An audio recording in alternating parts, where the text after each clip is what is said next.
बिस्मिल्लाहिर्रहमानिर्रहीम। अस्सलाम वालेकुम। कल मैंने एक वीडियो की थी जिसमें मैंने आपको बताया था कि छुट्टी के दिन यानी इतवार के दिन भी अता तारर साहब और अज़मा बुखारी साहबा जो हैं वो मीडिया के सामने आए और एक तवील प्रेस कॉन्फ्रेंस की शहबाज शरीफ साहब के हवाले से, जिसमें उन्होंने खदशे का इज़हार किया कि शहबाज शरीफ को गिरफ्तार किया जा सकता है।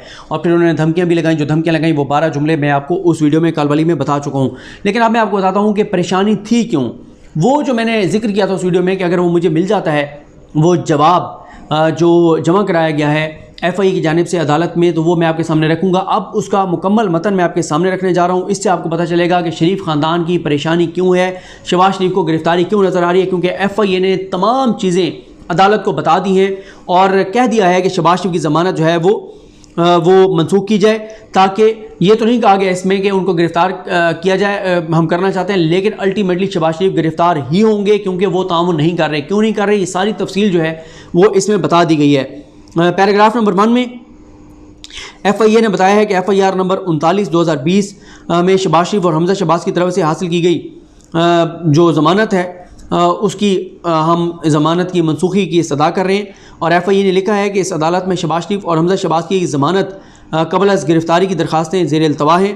पैराग्राफ नंबर 2 में केस का बैकग्राउंड बताया गया है, तहकीकात के हवाले से बताया गया है। इसमें FIA ने लिखा है कि केस का बैकग्राउंड और ये भी कि उन्होंने बताया कि 14 नवंबर 2020 से जो तहकीकात हो रही हैं उसमें इनका कंडक्ट क्या है शहबाज शरीफ और हमजा शहबाज का। उसमें उन्होंने बताया कि FIA ने बताया है कि मुल्ज़मान के ख़िलाफ़ यानी हमजा शहबाज और शहबाज शरीफ के ख़िलाफ़ इंक्वायरी में शवाहिद सामने आने पर 14 नवंबर 2020 को FIR नंबर 39 दर्ज की गई। अदालत को यह भी बताया गया है कि इंक्वायरी के दौरान पता चला कि शरीफ ख़ानदान ने कम तनख्वाह और छोटे 20 मुलाजमीन के नाम पर बैंक अकाउंट्स खोले हैं जिनको रकूम की वसूली के लिए इस्तेमाल किया जाता था। इन अकाउंट्स के ज़रिए 25 अरब रुपए निकलवाए गए। साल 2008 से 2018 तक इन खातों में रकूम जमा कराने वाले वो लोग थे जिनका शुगर के कारोबार से कोई तल्लुक़ नहीं था, या वो लोग थे जिनकी IDs भारी रकूम की मुंतकिली के लिए चोरी या मिसयूज़ की गई थी।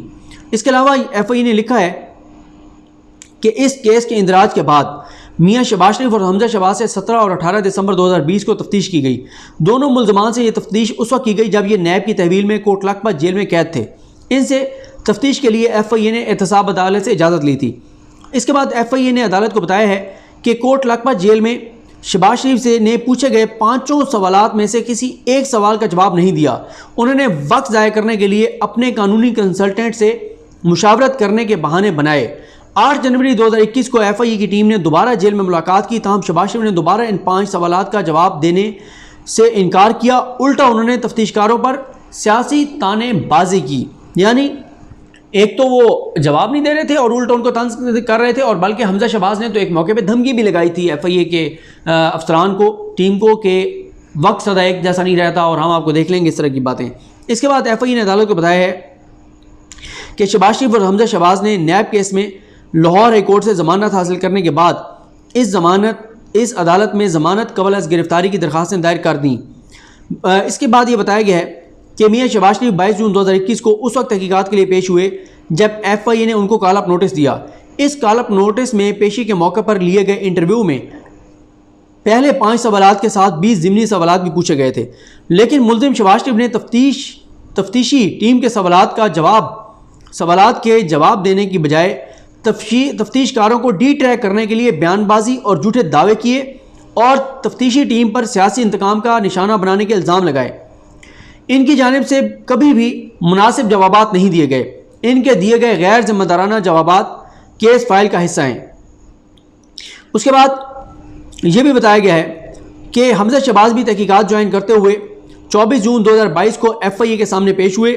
इन्होंने नाकाबिले यकीन मौक़िफ़ अपनाने की कोशिश की कि रमज़ान शुगर मिल्स का CEO होने के बावजूद उन्होंने मौक़िफ़ अपनाया कि उनको उस वक्त के बिज़नेस के मामलात का इल्म नहीं है। एक तरफ वो CEO है और दूसरी तरफ कहते हैं कि उन्हें जो बिज़नेस के मामलात थे उनका इल्म ही नहीं है। उसके बाद कहा गया है कि जब शरीफ ख़ानदान के फ़ायदे के लिए ये मनी लॉन्ड्रिंग की जा रही थी तो उस वक्त के बारे में ये कह रहे हैं कि इनको इल्म नहीं था। मुल्ज़िम हमजा शहबाज ने 20 सवालात में ज़्यादा सवालात का जवाब देने के लिए FIA से 30 जून 2021 तक का वक्त मांगा। हमजा शहबाज को 20 ज़िमनी सवालात समेत तमाम सवालात तहरीरी तौर पर दिए गए थे। 30 जून को जमा कराए गए अपने तहरीरी जवाब में हमजा शहबाज ने मखसूस सवालात का जवाब देने की बजाय उन्होंने सियासी इंतकाम का निशाना बनाने के इल्ज़ामात लगाए और कोई दस्तावेजी सबूत नहीं दिया। वो सवाल जो स्पेसिफिक मैं आपको बता चुका हूँ, जो इनसे पूछे जा रहे हैं कि इस अकाउंट से आपका क्या ताल्लुक है, इस बंदे से क्या ताल्लुक है, ये जो पैसे इधर गए ये आपके से क्या ताल्लुक है, ये पैसे आपने निकलवाए क्यों निकलवाए, ये सारी बातें उसका कोई जवाब नहीं दे रहे। FIA में जाकर भी वहाँ पर भी जाके सियासी बयानबाजी कर रहे हैं और डिट्रैक कर रहे हैं। उसके बाद दरख्वास्त जमानत कबल अज़ गिरफ्तारी की मनसूखी के ग्राउंड्स उन्होंने बताए हैं, वजूहत बताई हैं कि क्यों इनकी ज़मानत जो है वो ज़मानत कबल अज़ गिरफ्तारी की दरख्वास्त मुस्तरद की जाए।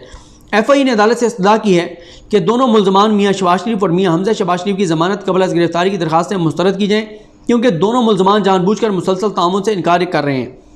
इसके बाद उन्होंने B में कहा है कि दोनों मुल्ज़मान मुकदमा में मरकज़ी मुल्ज़िम नामज़द हैं और दोनों के खिलाफ मनी लॉन्ड्रिंग के ज़रिए 25 अरब रुपए तक के गबन का इल्ज़ाम है। इसके बाद उन्होंने कहा है कि दोनों मुल्ज़मान इस रमज़ान शुगर मिल्स के मालिक हैं जिसको इस्तेमाल करके मनी लॉन्ड्रिंग की गई। दोनों दरख्वास्त गुजारों ने केस में ज़मानत के लिए जो ग्राउंड्स लिए हैं वो बिल्कुल बेबुनियाद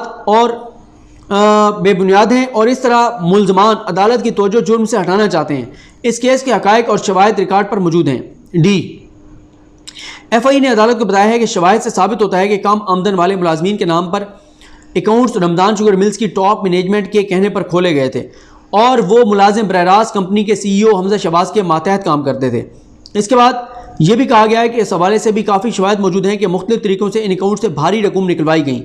ये तमाम तरीके अपनी मनी लॉन्ड्रिंग, मनी ट्रेल और 25 अरब रुपए की खतीर रकम की हवाला हुंडी के ज़रिए बैरून मुल्क तरसील को छुपाने के लिए इस्तेमाल किए गए। इसके बाद अदालत को बताया गया है कि माली इदारों पर दोनों दरख्वास्त गुजारों का नाकाबिले बर्दाश्त दबाव है। इससे साफ ज़ाहिर होता है कि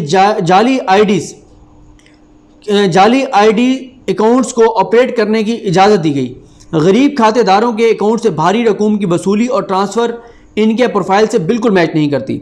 FIA ने यह भी लिखा है कि ये अकाउंट्स 10 साल तक मुल्क के मुख्तलिफ बैंकों से ऑपरेट किए जाते रहे। अगर इन मरकज़ी मुल्ज़मान को ज़मानत कबल अज़ गिरफ्तारी की गैर मामूली सहूलत का फ़ायदा लेने की इजाज़त दी गई तो इम्कान है कि वो मरकज़ी गवाहान पर असर अंदाज होंगे और मनी लॉन्ड्रिंग के ज़रिए रकूम की मुंतकली के रिकॉर्ड को ज़ाया कर सकते हैं। इसके बाद ये कहा गया है कि FIA के मुताबिक माजी के रिकॉर्ड को सामने रखा जाए कि मनी लॉन्ड्रिंग के इस केस में नामज़द 3 मरकज़ी सहूलतकार मफरूर मुल्ज़मान सलमान शहबाज, सैयद मोहम्मद ताहिर नकवी और मलिक मकसूद अहमद पहले ही बरतानिया और दुबई फ़रार हो चुके हैं। FIA ने मौक़िफ़ अपनाया है कि खदशा है कि ये दोनों दरख्वास्त गुजार मरकज़ी मुल्ज़मान जिन्होंने मनी लॉन्ड्रिंग से फ़ायदा उठाया ये भी बैरून मुल्क फ़रार होने की कोशिश कर सकते हैं। FIA ने यह भी मौक़िफ़ अपनाया है कि दोनों मुल्ज़मान को ज़मानत कबल अज़ गिरफ्तारी की गैर मामूली सहूलत इंजॉय करने दी गई तो इन्वेस्टिगेशन की तकमील और मुकम्मल मनी ट्रेल और उनके खुफिया असासे सामने नहीं आ सकेंगे। उसके बाद इस्तदा की गई अदालत से कि दोनों मुल्ज़मान की ज़मानत कबल अज़ गिरफ्तारी की दरख्वास्त मुस्तरद की जाएँ। इसके साथ मुल्ज़मान को हिदायत भी की जाए कि वो तहकीकात में मुकम्मल ताउन करें ताकि मनी लॉन्ड्रिंग के संगीन केस की तफ्तीश मुकम्मल की जा सके। ये जो इन्वेस्टिगेशन ऑफिसर हैं FIA ज़ोन 1 लाहौर उनकी जानिब से ये जवाब जो है वो जमा कराया गया है। इस जवाब से आप ये अंदाज़ा लगा सकते हैं कि FIA ने किस तरह से अदालत को बताया है कि किस तरह से ये झूठ बोल रहे हैं, डिट्रैक कर रहे हैं, बच रहे हैं और ये पाकिस्तान से फ़रार हो सकते हैं। इससे पहले इनके लोग फ़रार हुए तो इसलिए इनको ज़मानत कबल अज़ गिरफ्तारी ना दी जाए। और ये भी नहीं कहा कि हमने गिरफ़्तार करना है, लेकिन मैंने आपको कहा कि अल्टीमेटली इनको गिरफ़्तार करना पड़ेगा। उसकी रीज़न ये है कि ये तामुन नहीं कर रहे और जब तक ये गिरफ़्तार नहीं होंगे ये कुछ भी बताने को तैयार नहीं होंगे। तो बहरहाल देखते हैं कि इस पर अदालत क्या फ़ैसला करती है। लेकिन ये वो 3 सफ़ात हैं, ये वो जवाब है जो इनकी परेशानी का सबब है। मुझे अपनी दुआ में याद रखें। अल करीम हम सब का हामी नासरो। अल्लाह हाफ़िज़।